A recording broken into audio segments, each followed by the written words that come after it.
It was supposed to be someone a bit younger, a bit slimmer, and better looking than me, but you've got me instead. So, which is somewhat ironic, as 2 or 3 weeks ago I said I was glad I wasn't giving the sermon.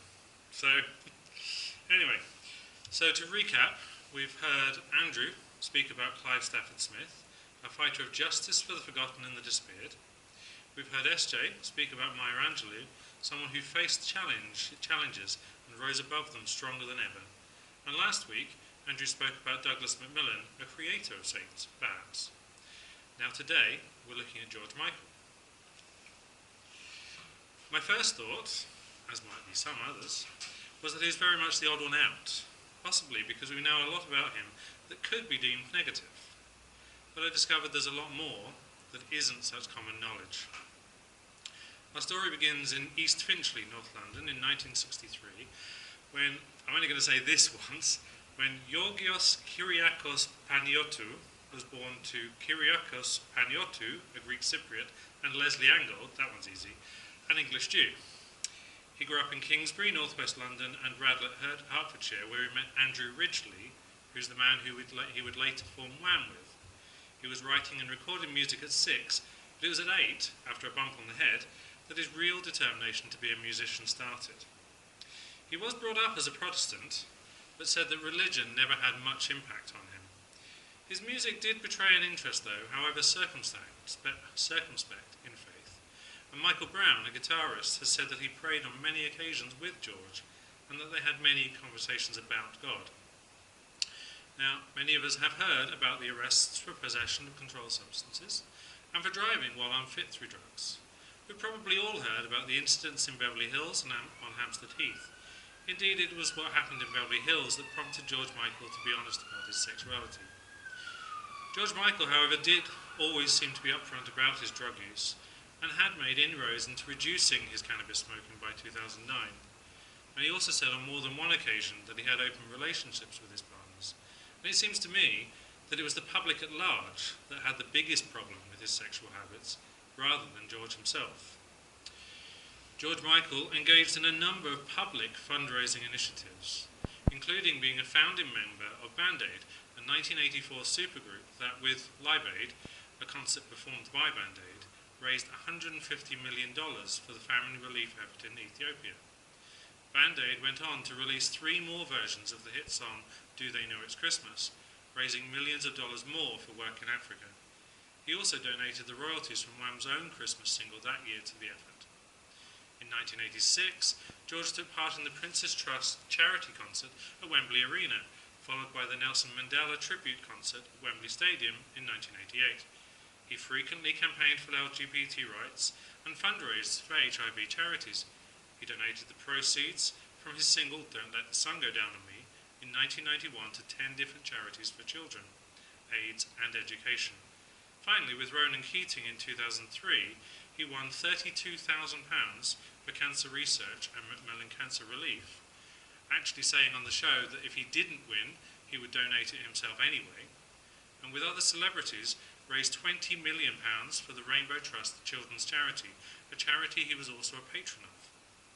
Well, that was his public activities, and I don't know about you, but I'd be quite happy if I'd done just one of those things. After he sadly passed away in December last year, many of George's other philanthropic acts have come to light.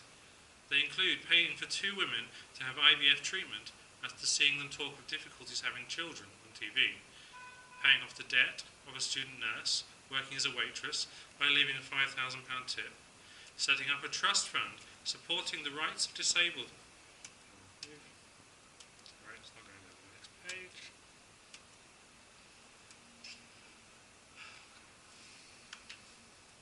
Right. Disabled children and adults, volunteering anonymously at a homeless shelter, and supporting various charities such as the Terence Higgins Trust and Childline. Some have said that they would have had to close without the money he donated, and Jane Barron from the Terence Higgins Trust is quoted as saying, "His donations contributed to a vision of the world where people living with HIV live healthy lives free from prejudice and discrimination." Now, the reading today comes from Matthew 6, which is part of Jesus' Sermon on the Mount. It deals with being ostentatious and with excess possessions. In the first section, Jesus is speaking about three things that would have been very important to Jews at that time: almsgiving, prayer, and fasting. He does not dismiss these practices, in fact he encourages them. What he does do, though, is make clear that these things are between us and God, and not for public display. That's not to say Christians shouldn't practice their faith in public, but when doing so it should be for a purpose, and not just to build ourselves up and make ourselves look good. The second section talks about possessions, and could possibly be talking to me as much as to anyone else. Those who know me will know that I like to surround myself with things. It's something that makes me feel safe, as being at home alone is generally more comfortable to me than being in a crowded place. I believe that what Jesus is highlighting here, though, is that our treasure is measured in heavenly worth, not earthly currency. There's nothing wrong with having possessions, so long as you realise that loving others and serving God is more important than all the material wealth in this world combined. Given a choice between God and your DVD collection, who would you choose? Our reading speaks of not announcing with trumpets when you give to the needy. It's very clear to me that George Michael gave generously to the needy, to the homeless, to the ill and the dying, and most of that without telling anyone. Speaking after George Michael's death, actress Emmeline Mondo said, "George Michael worked anonymously at a homeless shelter I was volunteering at. I've never told anyone. He asked, we didn't. That's who he was." The woman who was crying with her friend over her debts never met George. She only found out about his generosity when she was given a cheque for £25,000 by staff after he'd left. He did what he did because he wanted to do something with his wealth, not because he wanted the public to know about it. I wouldn't have blamed him for telling the press. They published enough negative stories about him. But no, he didn't care about that. He knew who he was, and most importantly, God knows who he is. The reading also speaks of praying in private. Now, it's not clear whether George identified as a Christian, or indeed as a member of another religion, but it is clear that he had a relationship with God. We've heard the story of Michael Brown, a man who's played guitar with both Christian and secular musicians, including Chaka Khan and Stevie Wonder, who had the privilege of taking part in a world tour with George Michael, playing over 100 live shows with him. He's spoken about praying with George before shows while holding his hands, and about praying in the studio as well. They also had many conversations about Jesus. Even in Freedom, a documentary produced by George Michael before he died, George frequently speaks about praying. He went on record with his dislike of fundamentalist Christians, and many of us would probably agree with that, but kept quiet about his own beliefs. The last part of the reading speaks about storing up treasures in heaven or on earth, and it's clear that materially George Michael was very wealthy. In fact, between April 2006 and March 2008, he earned £48,499 from touring alone. This figure doesn't include royalties and record sales, and in 2010 his net worth was estimated at $175 million, or a staggering £132,659,905 at today's exchange rate. And to put that into context, you could buy 331 houses in Brighton with that money. So just a bit of money there. However, what's also clear is that money was not important for George. There are numerous stories of him giving people money just because he discovered they were in financial difficulties, or because they spoke of medical problems on TV. Most of these people had only met him once, or sometimes not at all. Mick Brown, a DJ, said that George Michael would call every Easter during the Help a London Child campaign to donate £100,000. It appears that money was a means to an end for George. Certainly it paid his bills and allowed him to live comfortably, but helping others was more important than maintaining a multi-million-pound bank balance. It seems to me George's treasure house was full of love and not pound coins. So, onto our criteria of sainthood. Well, death. Unfortunately, I think George Michael does meet that one. So, no question there. Servant of God. Now, while he did not appear to be a regular churchgoer, nor did he make a public statement of his faith, it is clear that he had a relationship with God, even if that was sometimes strained, turbulent, or estranged. That may well apply to many of us. Indeed, over my life, while I know God's love for me has not changed, my attitude towards God certainly has, and there have been a number of times when I've shouted at and blamed God for things which ultimately were either my fault or no one's. It just took some time to realise that. However, it does seem to me that George followed the second commandment that Jesus gave, that of love your neighbour as yourself. A life of heroic virtue. What does that actually mean? Right.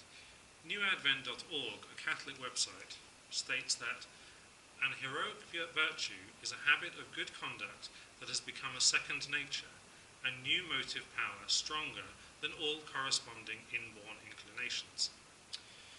I would say that writing a cheque for £25,000 on the spot, just because you overhear a conversation about debts, or finding a TV show because someone speaks of difficulty conceiving, counts as a habit of good conduct that has become second nature.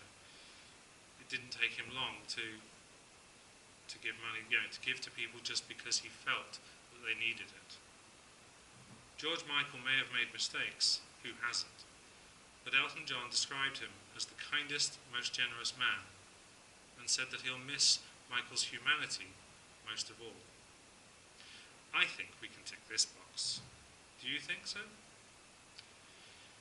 Verified miracles. Always a difficult one, this. But if we look back to the two women George helped conceive, we may be able to shed some light on it. It's often said that IVF babies are little miracles. Indeed, Lynette Gillard had spent 13 years trying to conceive before finally falling pregnant with Seth George Hart. George Michael also spoke about the many fans who thanked him for his album Older, which was born of his heartbreak following the deaths of his first partner, Anselmo Filippo, and his beloved mother. He channeled all this pain into the writing of the songs, resulting in something profoundly cathartic. And according to fans who were struggling with their own mental and emotional difficulties, life-saving. I think George Michael was definitely a miracle worker to some people. And finally, canonization. Well, as we're not the official decision makers for either the Roman Catholic or the Anglican Church, I'll leave this final question to you. Can we call George Michael a modern-day saint?